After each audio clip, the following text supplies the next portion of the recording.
부요와 재물이 그 집에 있으며 그 의가 영원히 있으리로다. 정직한 자에게는 흑암 중에 빛이 일어나나니 그는 어질고 자비하고 의로운 자로다. 은혜를 베풀며 꾸이는 자는 잘 되나니 그 일을 공의로 하리로다. 저가 영영이 요동치 아니하며 의인은 영원히 기념하게 되리로다. 그는 흉한 소식을 두려워 아니하며 여호와를 의뢰하고 그 마음을 굳게 정하였도다. 기도드리겠습니다. 거룩하신 하나님 아버지, 오늘 우리는 우리의 마음과 뜻을 다해서 주 하나님 여호와를 섬기기 위해서 이 자리에 모였습니다. 주여, 우리가 이 집회 시간에 하나님의 말씀을 들을 때 사람의 소리로 듣지 아니하고 오직 주 성령께서 우리 심령에게 말씀하시는 엄중한 소리로 듣고 마음으로 깨달아 하나님의 뜻을 따르며 살아가는 성도들이 되게 하여 주시옵소서. 우리 육신은 연약하고 주님 앞에 부끄럽사오나 오직 주 예수 그리스도의 공로를 힘입고 이 자리에 섰사오니 주님의 은혜를 더 잘 생각할 수 있도록 도와주시옵소서. 예수님의 이름으로 기도드렸습니다. 아멘. 오늘 말씀은 복 있는 사람이라는 제목으로 하나님 말씀을 살펴보겠습니다. 시편 112편은 111편과 함께 짝을 이루고 있습니다. 시편 111편은 여호와의 성품에 대해서 말씀하고 있고, 시편 112편은 여호와를 경외하는 자에게 그 하나님의 성품이 그대로 나타난다는 것을 말하고, 그 하나님을 경외하는 자들이 받을 복에 대해서 언급하고 있죠. 우리가 시편 1편에도 보면은 복 있는 사람에 대한 언급이 나오죠. 복 있는 사람은 악인의 길을 따르지 아니하며 죄인의 길에 서지 아니하며 오만한 자의 자리에 앉지 아니하고 오직 여호와의 율법을 즐거워하여 그 율법을 주야로 묵상하는 자로다 하면서 시편 1장 1절에서 2절에 기록되어 있습니다. 112죠. 1장 1절에서 2절. 그걸 다시 묶어가지고 시편 112편. 내는 복 있는 사람이 어떤 사람인지를 자세히 언급하고 있습니다. 여기 두세 가지가 언급이 되어 있는데, 첫 번째가 여호와의 계명을 크게 즐거워하는 사람이라고 되어 있습니다. 물론 이것은 여호와를 경외하는 사람이라는 뜻이기도 하죠. 하나님을 경외하는 사람만이 하나님의 계명을 즐거워할 수 있기 때문에 그렇습니다. 이렇게 복 있는 사람이 어떤 사람인지를 선언한 것이에요. 그 중에서 특히 여호와의 계명을 크게 즐거워하는 사람. 그러니 하나님의 말씀을 접할 때, 이 말씀을 접하게 되면서 마음에 크게 즐거워한 적이 있으세요? 그냥 하나님 말씀을 듣게 될 때, 이것이 하나님의 말씀이군. 성경에 이런 말이 있지. 이런 정도가 아니라 크게 즐거워한다는 것입니다. 크게 즐거워한다는 것은 이거는 경험해 본 사람만이 알 수 있어요. 평소에 하나님의 말씀에 굶주려 있었는데 그 어떤 부분에 대해서 계시해 주는 성경 말씀이 있는 것을 발견했을 때 크게 즐겁습니다. 크게 즐거워한다는 얘기가 이거구나 하고 마음에 화답이 온다는 얘기죠.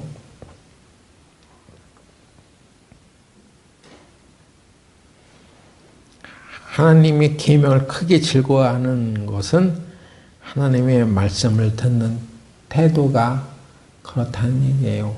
우리가 하나님의 말씀을 듣는 것은 당연히 잘 해야죠. 근데 그냥 들을 때 아무런 감동도 없이 듣지 마시고 하나님의 계명을 크게 즐거워하는 그런 마음으로 들으셔야 합니다. 하나님의 말씀을 듣는데 아무런 감동이 없다. 별 느낌이 없다. 그것은 때로는 우리의 마음이 완고해져 있기 때문인지도 모릅니다. 히브리서 3장 15절을 잠깐 보겠습니다.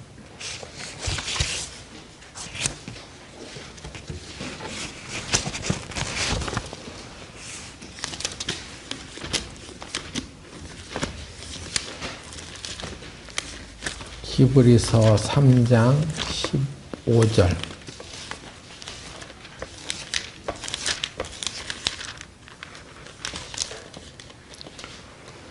성경에 일렀으되 오늘날 너희가 그의 음성을 듣거든 노하심을 격동할 때와 같이 너희 마음을 강팍해 하지 말라 하였으니, 여기 한글 개역성 한글 성경에 강팍해 된다는 것이 이게 어려운 말이에요. 옛날 고어체. 그래서 개역 개정에는 이것을 완고한으로 번역을 해 놓았습니다. 하나님의 말씀을 들을 때에 너희가 그의 음성을 듣거든 노하심을 격동할 때와 같이 너의 마음을 완고하게 하지 말라는 것이요. 듣고 경록해 하던 자가 누구뇨? 모세를 쫓아 애굽에서 나온 모든 이가 아니냐.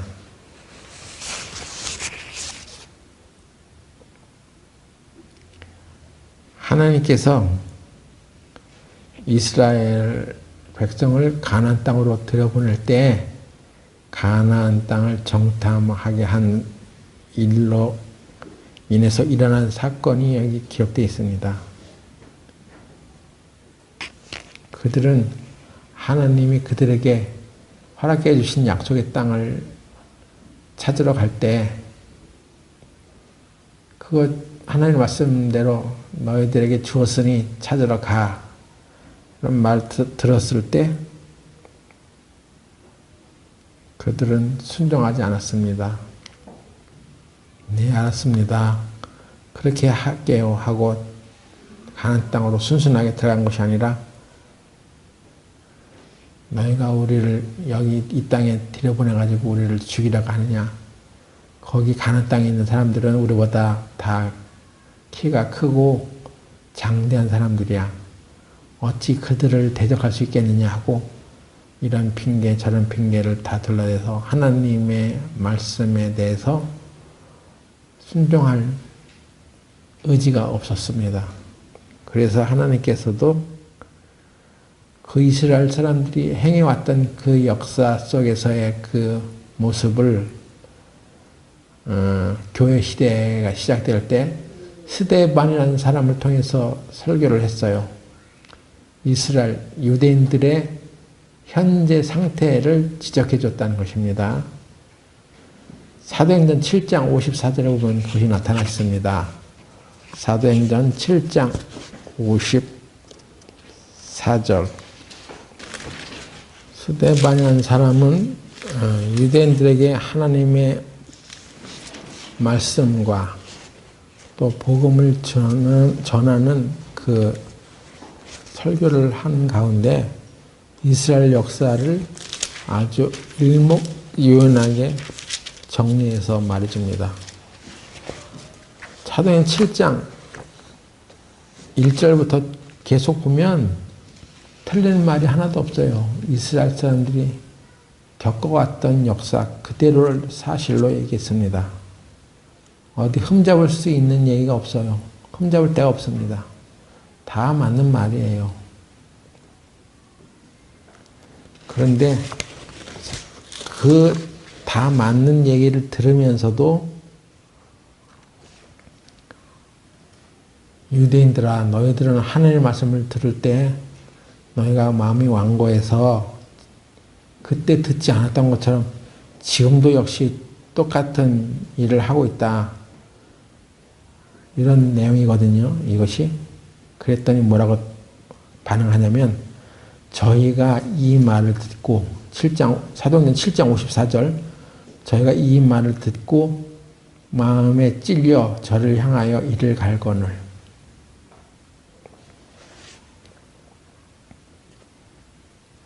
그러니까 하나님의 말씀을 듣고 하나님이 하시는 얘기를 들어도 우리가 그렇습니까? 우리가 그 말이 맞습니다.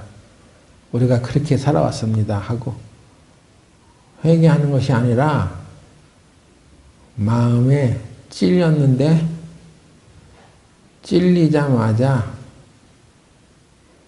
저를 향하여 이를 갈았다고 합니다. 이게 무슨 태도냐는 거예요.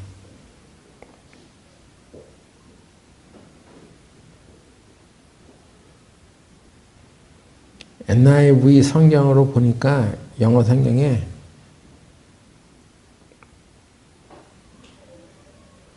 그들이 하나님의 말씀을 듣는 순간에 이때라는 말이 바로 그때입니다. 저희가 이 말을 듣고 하나님의 말씀을 들을 때 이미 마음이 완고해 있었던 것입니다. 들을 때 이미 굳어진 마음이 있었던 것입니다. 그래서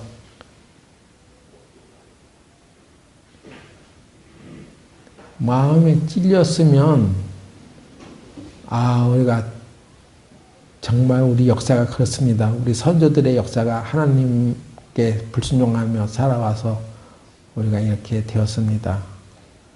하고 자복을 해야 될 텐데 그렇게 안 하는 거예요. 그래서 우리 하나님 말씀을 들을 때에도 반응하는 태도가 있다는 것입니다.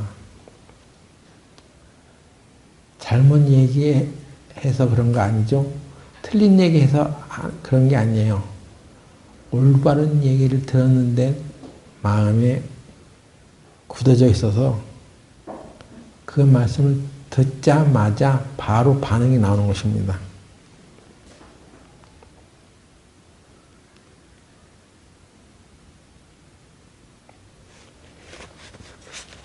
우리가 하나님 말씀을 들어야 된다는 것은 잘 듣고, 물론 잘 들어야죠.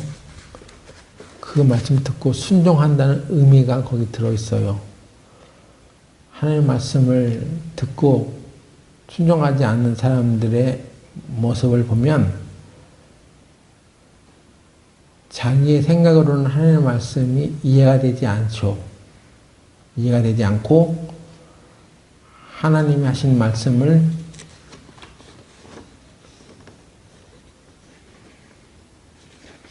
따라서 살고 싶지 않은 생각이 있기 때문에 그렇습니다. 민수기 14장 22절에도 하나님께서는 그 이스라엘 백성들의 마음의 상태를 분명히 얘기했습니다. 민수기 14장 22절 나의 영광과 애굽과 광야에서 행한 나의 이적을 보고도 이같이 10번이나 나를 시험하고 내 목소리를 청종치 아니한 그 사람들은 내가 그 조상들에게 맹세한 땅을 결단코 보지 못할 것이요 또 나를 멸시하는 사람은 하나라도 그것을 보지 못하리라. 자, 하나님께서 이스라엘의 마음의 상태를 설명해 줬습니다.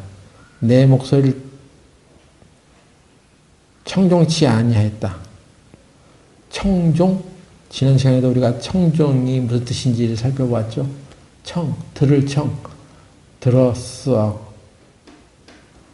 들을 때 듣자마자 종은 안 돼. 순종이 안 된다는 것입니다. 청종치 않는다는 것은 바로 그런 뜻이에요. 몰라서 하나님 말씀이 뭔지 몰라서 순종하지 못한 게 아니라 듣고 반응이 바로 나온 거야. 들을 때 듣고 순종하지 않았다는 것입니다. 청종치 않았다는 얘기 그거예요. 그래서 하나님은 그것을 하나님을 멸시하는 것이라고 말씀해 놓았습니다. 하나님을 멸시하는 사람은 그래서 가나안 땅에 들어가지 못할 것이다. 하나도 보지 못할 것이다. 그런 뜻입니다. 그러니까 여러분이 하나님 말씀을 들을 때 마음의 상태가 내가 완악해지지 않고 온전히 하나님 말씀을 따라갈 수 있는 사람이 되게 해달라고 기도하셔야 됩니다. 왜냐하면 마음에 있는 악한 생각들이 들어오는 것은 그건 마귀가 역사하는 것이니까 마귀가 역사하는 대로 내 생각을 끌고 가지 말라는 거예요. 자기를 쳐서 복종해야 됩니다. 지금 나랑 내 생각으로는 맞지 않는데 그 얘기는 하나님 말씀은 내 생각에 맞지 않는데 이해도 안 되는데 그래서 아예 난 그건 이해할 수도 없고 내 생각에는 맞지 않아요 하고 완악하게 마음을 굳히지 말라는 것입니다. 오 하나님 제가 하나님의 말씀에 비춰보았더니 정말 내 생각은 하나님의 말씀을 이해할 수 없고 내 생각에는 맞지 않은 것 같은데 하나님의 말씀이 그렇다는 것은 내가 이해를 못하는 것 아닙니까? 아니면 내 마음이 완악해져서 그런 것입니까? 하나님 이 말씀을 따라서 살게 해주세요. 이렇게 해야 되는 거죠. 하나님은 그런 마음에 듣는 태도를 중요시 여기는 것이죠.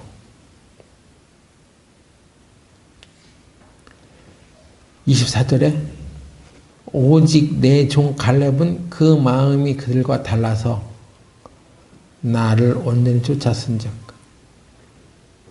그 마음이 그들과 달랐다. 갈렙이 그 마음이 그들과 달랐다는 것은 킹제임스 성경에 another spirit 다른 영을 소유했다. 그 마음이 달랐다는 얘기가 바로 그런 거예요. 갈렙은 다른 영을 소유한 사람이야. 다른 영? 어떤 영? 하나님의 말씀을 듣고 순종하는 것은 성령의 역사가 있어야 되는 거예요. 성령의 감동, 감화와 성령의 인도하심을 따라가려고 하는 마음을 갖고 있는 사람이었다는 것입니다. 그러면 하나님의 말씀을 듣고도 청종치 않은 사람들은 무엇입니까? 그건 하나님의 영이 아닌 그야말로 귀신의 영을 따라서 살아가고 있었기 때문에 하나님의 말씀을 듣는 즉시 기분 나빠지는 것입니다. 듣지 않는 것입니다. 강팍하게 된다는 것입니다. 그렇게 하지 말라는 얘기죠.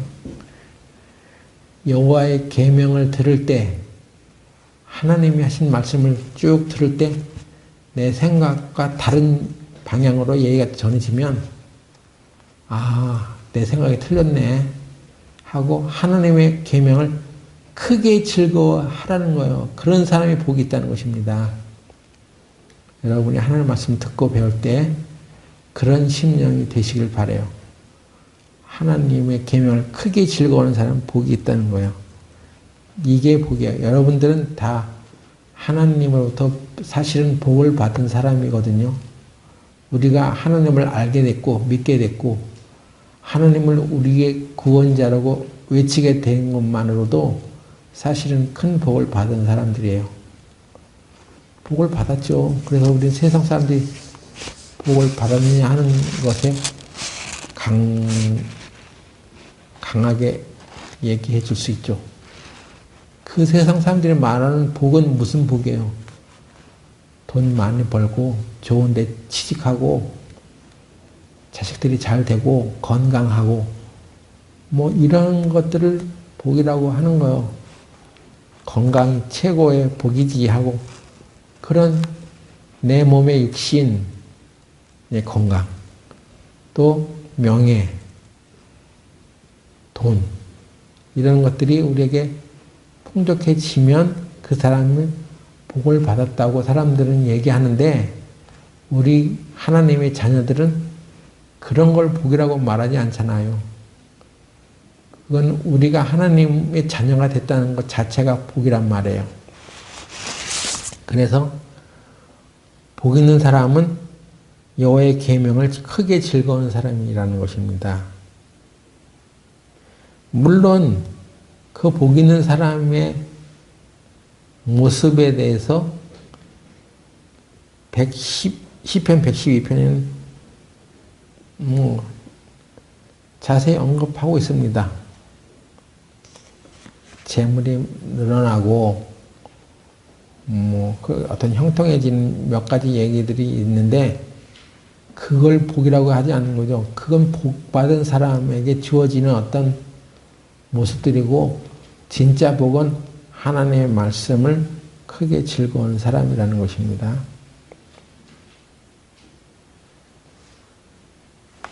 시편 112편을 다시 보겠습니다.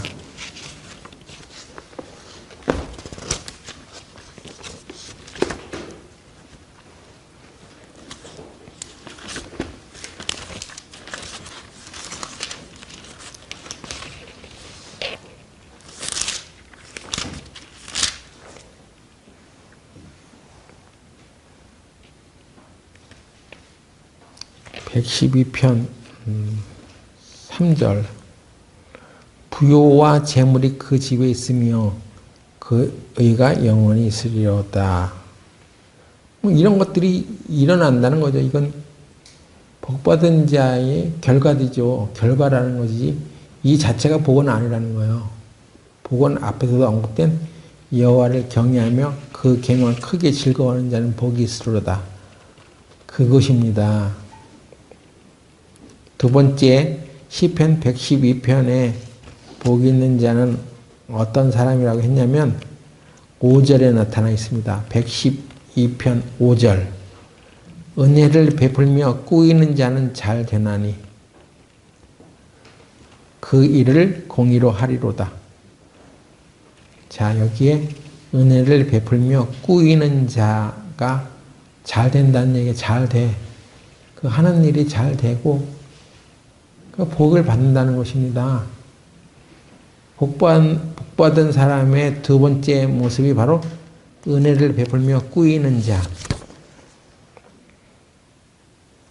꾸인다는 말은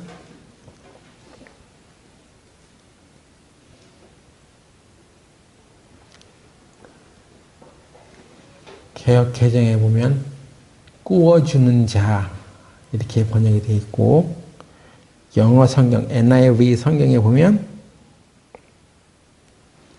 lends freely 이렇게 되어 있어요. 영어 단어 공부 좀 해볼 텐데요. 누구에게 뭘 빌려주다는 뜻으로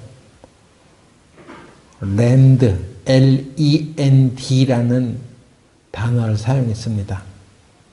누구에게 뭘 빌려주다는 말이 렌트라는 단어도 있어요. 우리가 렌트카, 렌트어카, 차를 빌릴 때 렌트 업체에서 렌트카 한다 그러죠. R-E-N-T라는 단어가 있는데 그 렌트라는 단어는 어떤 상업 상업적인 성격을 가지고 빌려주는 것을 말하고, lend, L-E-N-D라는 단어는 그런 상업적인 대가 없이 빌려주는 것을 말해요. 다시 말하면 거의 주는 거죠. 그런 자들은 복이 있다는 것입니다. 그 하는 일이 잘 된다고 했습니다.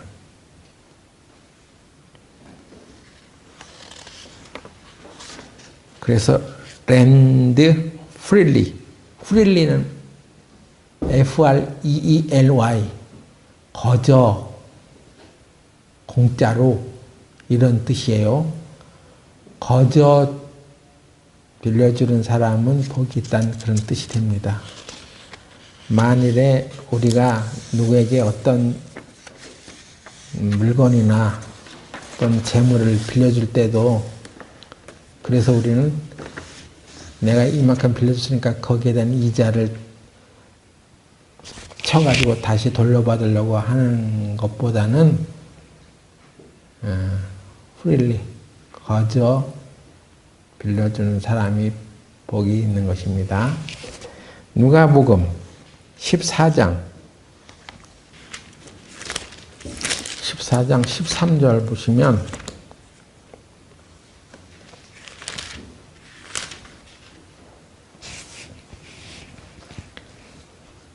잔치를 배설하거든 차라리 가난한 자들과 병신들과 저는 자들과 소경들을 청하라. 그리하면 저희가 갚을 것이 없는 고로 네게 복이 있으리니 이는 의인들의 부활 시에 네가 갚음을 받겠음이니라 하시더라. 여러분, 예수님께서도 말씀하시기를 네가 어떤 음식을 대접하고 잔치를 배설할 때 가난한 자들과 저는 자들과 소경들을 청해. 그리하면 저희가 갚을 것이 없는 거로 내게 복이 있을 것이라고도 말했습니다. 우리는 누군가에 무엇을 줄 때 내가 이렇게 줬으니까 너도 그와 상하는 어떤 대가를 나한테 지불해야 되잖아 하고 그런 마음으로 빌려주는데 그런 것만 있는 게 아니라는 거죠. 그러니까 렌트하듯이 렌트카 빌리듯이 내가 렌트를 했으니까 나는 그 렌트에 해당되는 비용을 지불해줘. 근데 그런 단어만 있는 게 아니야. 렌드, 대가를 바라지 않고 빌려주는 것도 있단 말이에요. 그런 영어 용법도 있어요. 이거는 한국 사람들은 잘 모르기 때문에 그런 말이 없기 때문에 그 개념을 알 수가 없는 거예요. 그래서 여기에 이런 단어를 써서 단어를 잘 알 수 없으니까 예수님 구체적으로 갚을 것이 없는 사람들에게 잔치를 베풀어. 왜? 그들은 갚을 것이 없기 때문에 오히려 너한테 복이 되는 거야. 네가 하늘에 하나님 앞에 가서 갚음을 얻겠다. 그러니까 하나님께서는 그것을 카운트하고 있는 거예요. 내가 누구한테 얼마만큼을 빌려줬는데 그게 나한테 돌아왔어? 그러면 그거는 죄인들도 그렇게 하는 거야. 당연히 받을 것을 알고 빌려주는 거야. 근데 만약에 그 사람이 갚을 것이 없어서 못 갚어. 그러면 그런 상황이 하나님께서 그것을 눈여겨보신다는 것입니다. 그러니까 억울해하지 말라는 거예요.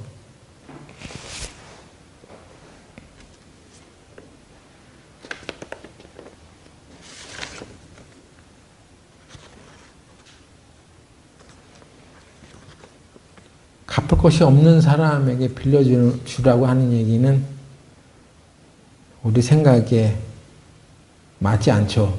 여러분들, 내가 어떤 사람에게 빌려주면 나올 그런 언덕이 있어야지. 빌려주지 뭐. 왜? 반드시 갚을 수 있다고 생각하기 때문에. 근데 갚을 것이 없는 사람에게 빌려줄 수 있겠어요? 우리 육신의 생각은 거기에 동조하지 않습니다. 그렇게 할 수 없어요. 그런데 하나님의 말씀은 이런 것입니다. 이런 거. 잠언 19장 17절.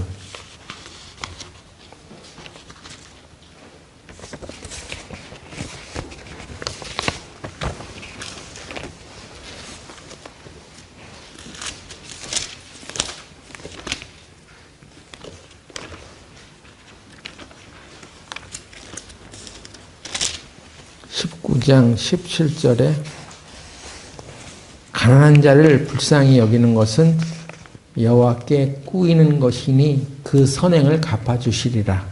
여기도 꾸인다는 단어가 나오죠. 표현이 나오죠. 그걸 잘 알고 해석해 보면 가난한 자를 불쌍히 여기는 것은 여호와께 꾸어주는 것이니 여호와께 하나님께 꾸어주는 거래요. 빌려주는 것이다. 하나님께 그 가난한 자를 불쌍히 여기는 것이 하나님께 빌려주는 거야. 하나님께서 그 선행을 갚아주시리라. 그런 뜻입니다.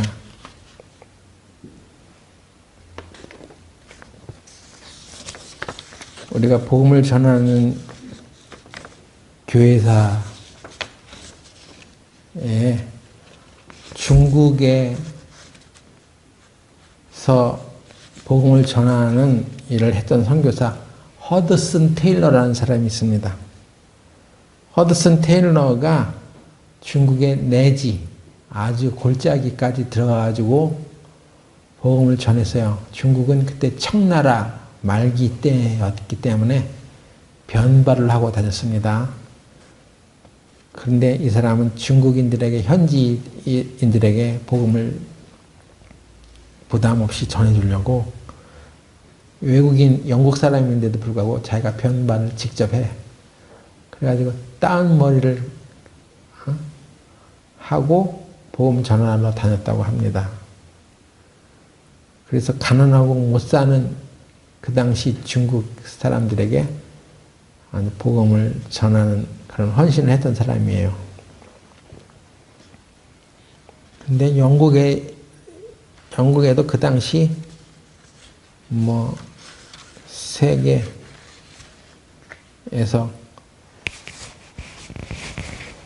많은 경제적인 발전을 하고 있었음에도 불구하고 그때 가난하고 힘든 사람들이 많았던 때였습니다. 영국도.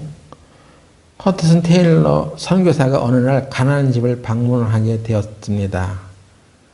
근데 그에게는 영국 돈으로 2실링 6펜스밖에 없었답니다. 나중에 이제 조사해 보세요. 2실링 정도가 얼마 정도 되는지. 아무튼 그 정도 푼돈밖에 없었어요. 그런데 그가 찾아간 집에는 갓난아기를 아는 어머니가 몸져 누워져 있었는데 그 상태를 보니까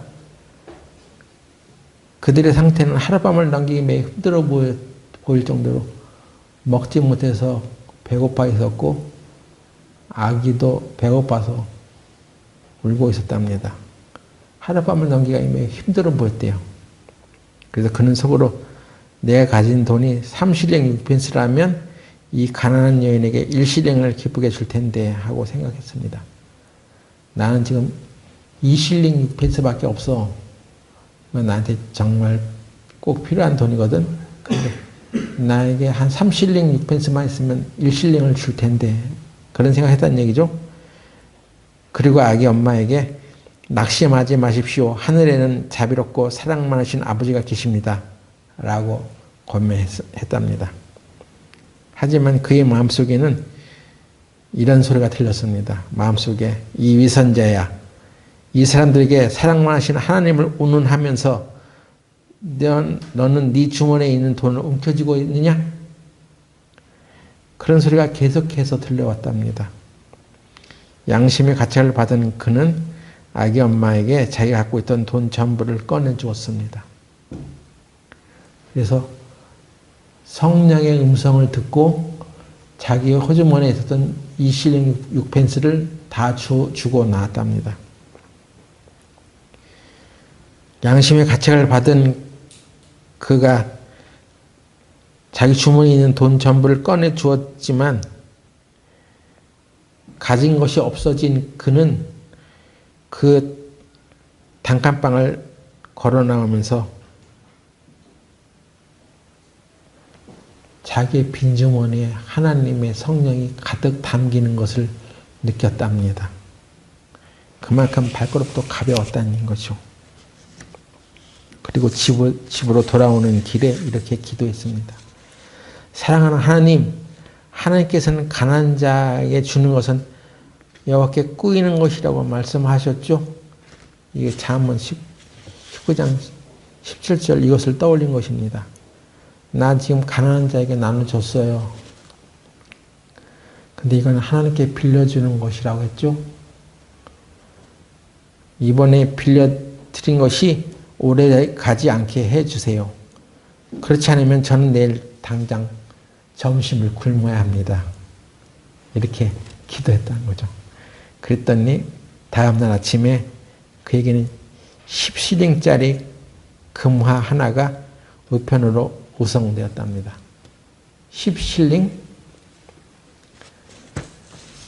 우리 잠깐 아침에 내가 10실링이 어떤 금액인가를 찾아봤더니 금화 10실링은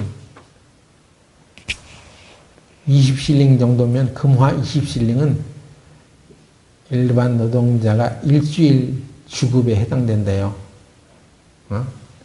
그러니까 10실링을 한 3, 4일 정도 먹고 살 수 있는 생활비를 말하는 거예요.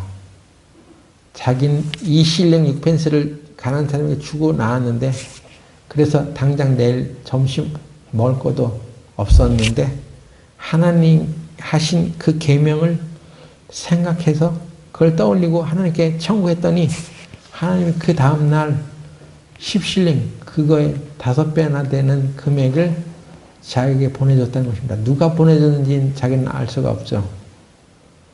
또 그런 일이 일어나리라고 생각하지도 않았습니다. 나 이거 가난한 자에게 나눠주면 나 내일 점심 못 먹어 하는 그 인간적인 염려가 있었지만 하나님의 말씀을 떠올리고 하나님의 말씀 앞에 순종한 것입니다. 제가 옛날에 가일랏 굴리 부부가 당진으로 방 얻어서 살겠다고 그쪽으로 이사를 간 적이 있습니다. 그래서 내가 그 짐을 다 이제 싣고 스타렉스 타고 데려다 줬어요. 그냥 데려다 주려고만 간 거예요. 갔는데 무슨 자기들이 거처할 방에 갔어요. 갔는데 그 집 주인이 바로 선불로 10만 원을 내야지 된다는 것입니다. 나는 그냥 뭐 돈 내려고 간 게 아니라 따라간 거예요. 그냥 짐 실어다 주려고.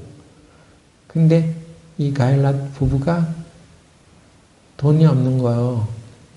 그래서 당장 그 방을 계약을 하지 못하더라고요. 그래서 그때 내가 10만 원이 있었어요. 그럼 하여간 나도 생활비 해야 될 것이고 이거 쓰면 나도 힘들어 하고 꽉 움켜쥐고 있었는데 가일랏하고 굴리가 전전긍긍하는 것을 보면서 그냥 이거 저 사람들 방 얻는데 도와주자 하고 10만 원을 내가 내줬습니다. 너무나 피 같은 돈인데 아까웠습니다. 하지만 저는 이 허드슨 테일러의 이야기를 예전에 알고 있었기 때문에 저도 하나님, 이건 내가 하나님께 빌려주는 거예요. 하나님 꼭 갚으세요. 갚아주세요. 이런 마음이었어요. 그렇게 하고 있는데 전화가 띠링 오는 거여서 전화를 딱 받는데 지금은 우리 모임에 나오지 않지만 어떤 모 형제가 전화를 해서 목사님, 지금 내가 100만 원을 선교회비로 보내주고 싶어요. 계좌번호를 좀 보내주세요. 그러는 거예요. 내가 10만 원 도와준 것의 10배를 지금 받게 된 것입니다. 그래서 깜짝 놀랐어요.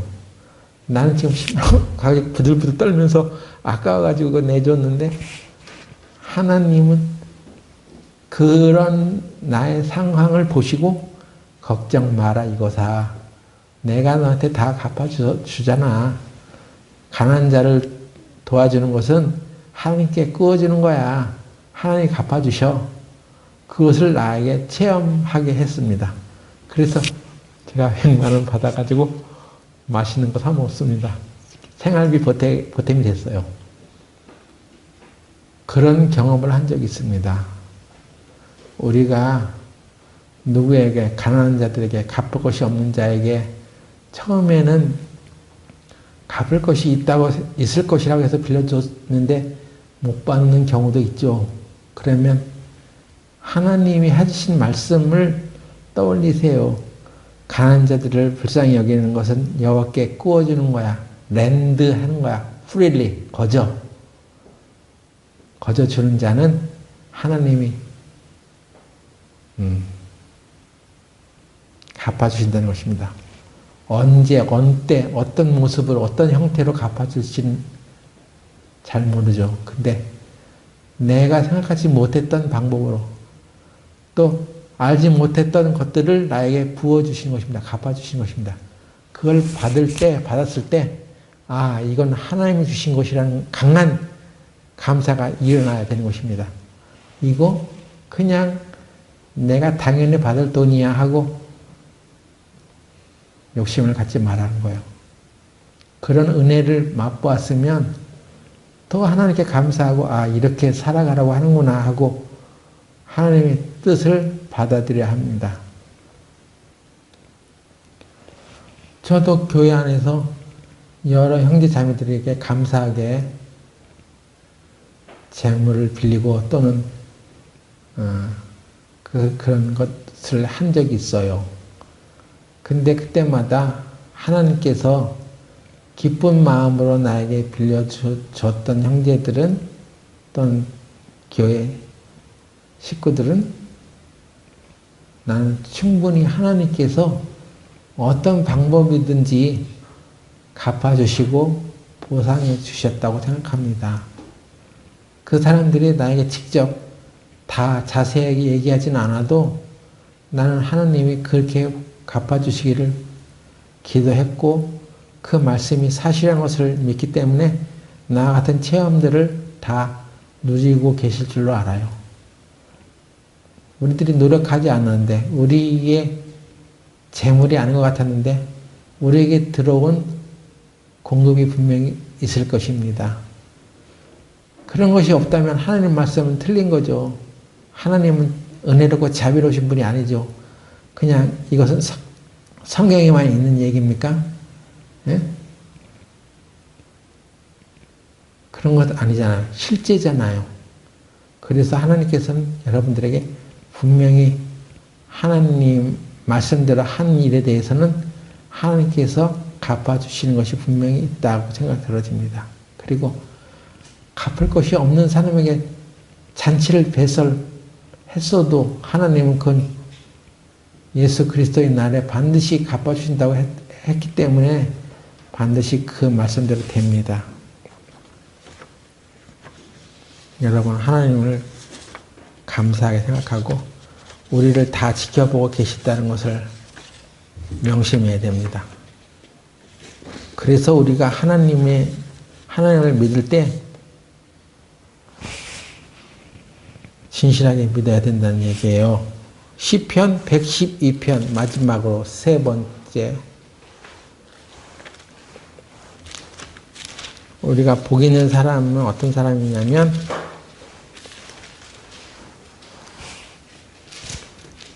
(112편) 7절에 그는 흉한 소식을 두려워 아니하며 여호와를 의뢰하고 그 마음을 굳게 정하였도다. 하나님을 의지하고 그 마음을 굳게 정하는 것입니다. 이런 사람들이 복이 있는 거예요. 조금 어려운 소식이 들릴 수도 있어. 그때 그걸 두려워하지 말아요. 하나님을 의뢰하면, 그리고 그 마음을 굳게 정하면 하나님이 갚아주시는 것입니다. 하나님이 어떠한 경로를 통해서라도 그 사람에게 반드시 하나님이 갚아주시는 것을 경험하게 할 것입니다.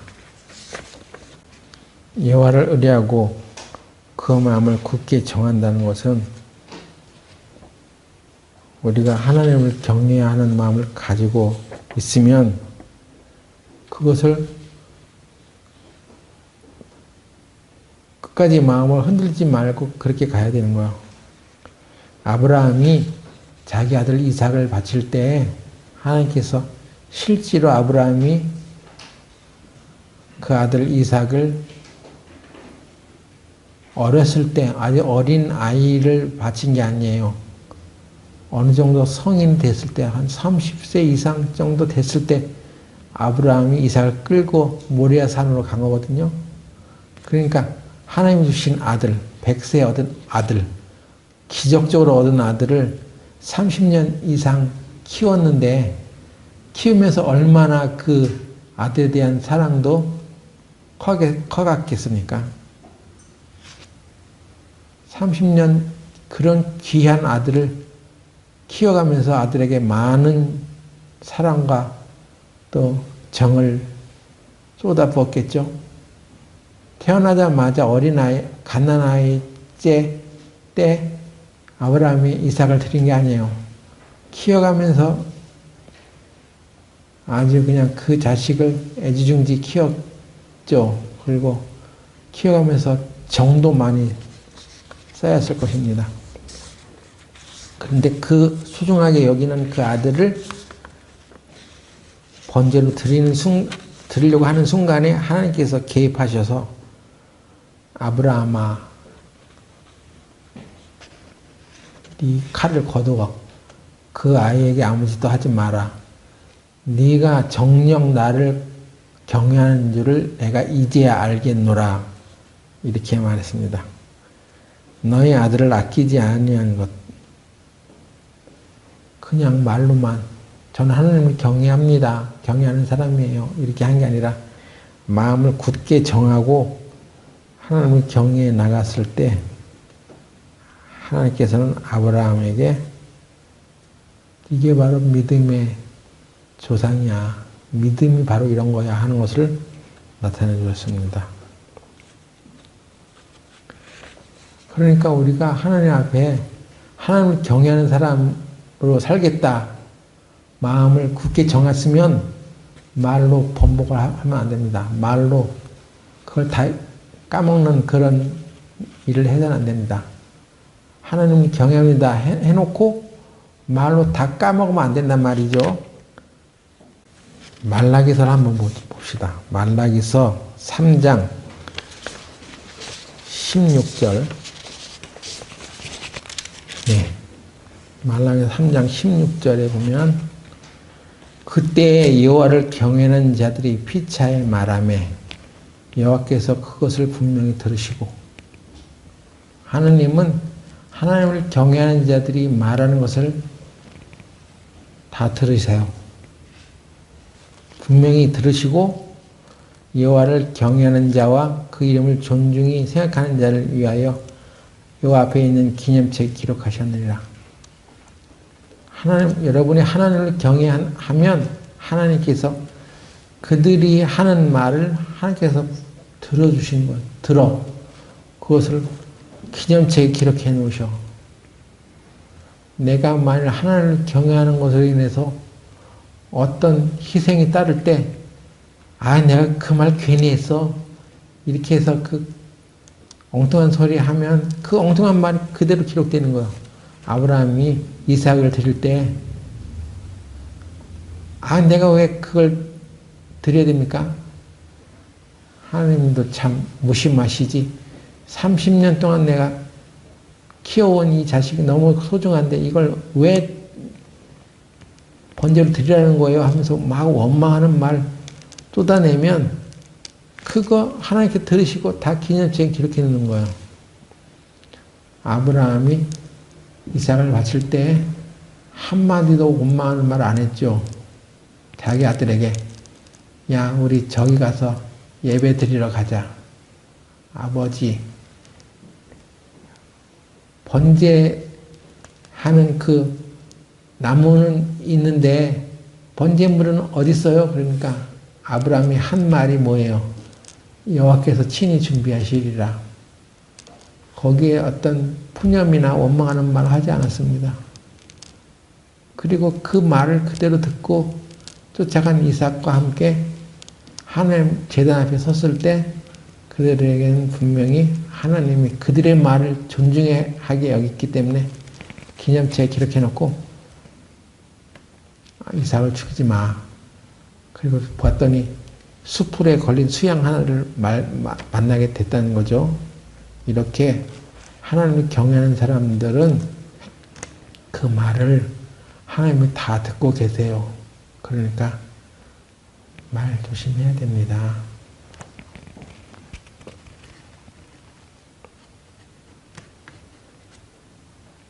하나님은 말씀으로 천지를 창조하셨습니다. 하나님의 피조물인 우리도 말로써 앞으로 일을 창조해 나가는 거예요. 어떤 말을 하냐에 따라 축복의 미래가 될 수 있고 불행한 미래가 될 수 있습니다. 나는 하나님의 지지리도 복이 없는 자야. 이렇게 하면 그럼 그의 미래가 지지리도 복이 없는 자가 되는 거예요. 하나님은 나에게 축복을 약속해 주셔서 하나님을 경외하는 나의 입에서 나오는 말을 하나님께서 분명히 들으시고 다 기억하신다고 하셨어.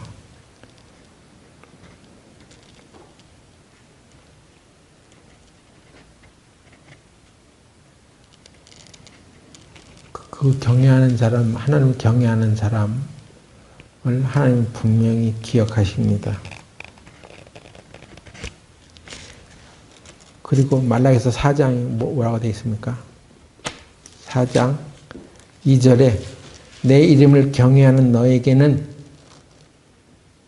의로운 해가 떠올라서 치료하는 광선을 바라리니 너희가 나가서 외양간에서 나온 송아지같이 뛰리라. 또 너희가 아기를 밟을 것이니 그들이 나의 정한 날에 너희의 발바닥 밑에 재와 같으리라. 만군의 여호와의 말이니라. 하나님의 이름을 경외하는 자에게는 의로운 해가 떠올라서 치료하는 광선이 나타난다고 했죠. 우리가 교회 안에서 많은 성도들이 또 몸이 약해질 수가 있고 건강을 잃을 수도 있고 병이 들 수도 있잖아요. 그런데 치료하는 광선이 누구에게서 나오는 것이냐면 하나님을 경외하는 너희에게 그런 일들이 일어난다고 했습니다. 다른 사람을 더 생각하고 관심을 가지고 배려하는 생활을 해나가야 됩니다. 그런 사람들에게 치유의 은혜가 나타나는 거예요. 그래서 우리를 넘어뜨리려고 하는 원수 마귀를 새같이 밟을 것입니다. 말은 중요합니다. 가정에서, 교회에서, 일상생활에서 여호와를 경외하는 말을 많이 합시다. 하늘 앞에 있는 기념책에 우리 이름이 꼭 기록될 것입니다. 남한테 상처 주는 말을 계속 하지 마세요. 상처 많은 세상에 살면서 참된 치료와 회복을 얻는 길은 하나님이 치료하는 광선을 받는 것입니다. 우리가 어떤 문제를 가지고 있다 하더라도 그 문제가 하나님보다 크지는 않아요. 하나님 특별한 관심을 가지고 우리를 돌보고 계십니다. 하나님을 경외하는 일을 계속하세요. 하나님을 경외하는 자들에게 하나님의 은혜가 임할 것입니다. 그리고 오늘 성찬식 하죠. 성찬에 관한 말씀을 한번 더 보겠습니다. 고린도전서 11장 보겠습니다. 11장 17절부터 볼게요. 내가 명하는 이 일에 너희를 칭찬하지 아니하노니 하나니 이는 저희 모임이 유익이 못되고 도리어 해로움이라. 첫째는 너희가 모일 때에 너희 중에 분쟁이 있다 함을 듣고 대강 믿노니 너희 중에 편당이 있어야 너희 중에 옳다 인정함을 받은 자들이 나타나게 되리라. 그런즉 너희가 함께 모여서 주의 만찬을 먹을 수 없으니 이는 먹을 때 각각 자기의 만찬을 먼저 갖다 먹으므로 어떤 이는 시장하고 어떤 이는 취함이라. 너희가 먹고 마실 집이 없느냐?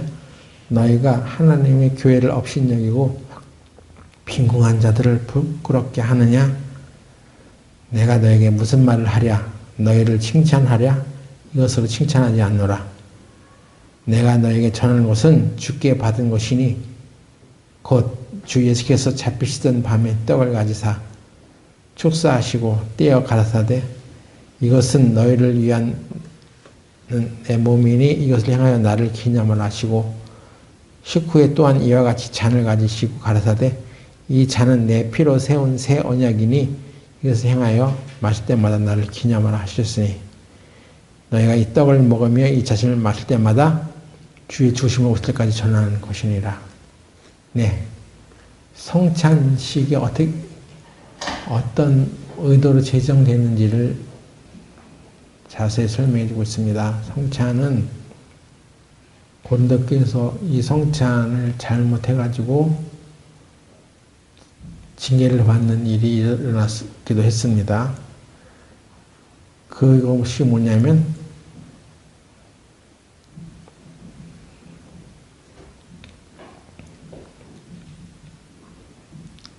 하나님의 교회를 업신여기고 빈궁한 자들을 부끄럽게 했다는 것입니다. 자기 것을 먼저 갖다 먹고 다른 사람이 먹어야 될 떡과 포도주를 신경 쓰지 않은 거예요. 이것은 극히 이기주의적인 것이죠. 그리고 다른 성도들에 대한 관심과 배려, 특히 빈궁한 자들에 대한 관심과 배려가 부족했다는 것입니다. 우리끼리 재밌게 보내자고 성찬하는 거 아니라는 거예요. 옆에서 어떤 형제자매는 힘들어서 어려움을 겪고 있는데 아무런 관심도 갖지 않고 아무런 배려도 하지 않고 살아가면 그거는 성찬의 올바른 의미가 아니라는 거죠. 이 떡을 먹으며 이 잔을 마실 때마다 나를 기념하라 하는 것이 그리스도의 사랑을 기념하는 거예요. 하나님 아들 예수 그리스도께서 우리를 위해서 이렇게 사랑을 베풀어 주셨구나 하는 그 사랑을 기념하라는 것이죠. 사랑하는 마음으로 살아가라는 것입니다. 이 애찬 공동체에서 여러분 누군가와 사랑을 하고 친해지고 싶으면 같이 밥을 먹고 같이 차를 마시고 같이 어울리는 시간을 반드시 가져야 돼요. 여러분 그런 거 고민해 봤어요? 저 사람 힘들고 어려운데 요즘 뭘 먹고 사는지 생활은 어떻게 하는지 이런 거 함께 고민해 봤어요? 나는 우리 교회에서 서로 사랑하라는 말을 그렇게 얘기하는데도 그런 일은 두 번 다시 있으면 안 됩니다.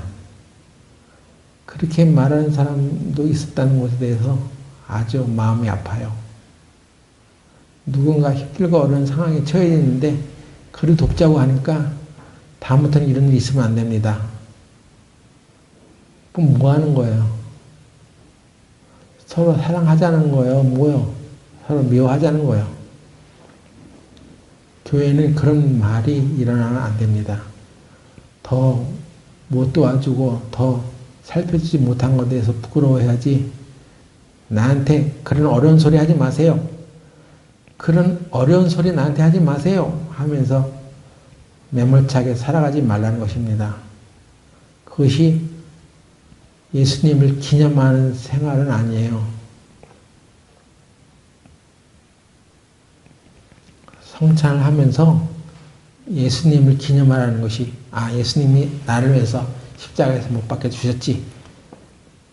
그런 사실만 기념하라는 것이 아니라 예수님의 행적, 예수님의 그 십자가가 나에게 던져주는 의미, 너도 이와 같이 다른 사람들에게 베풀고 나누고 관심을 좀 가져. 힘든 거 어려운 일 있는 사람 있으면 도와줘. 그것입니다.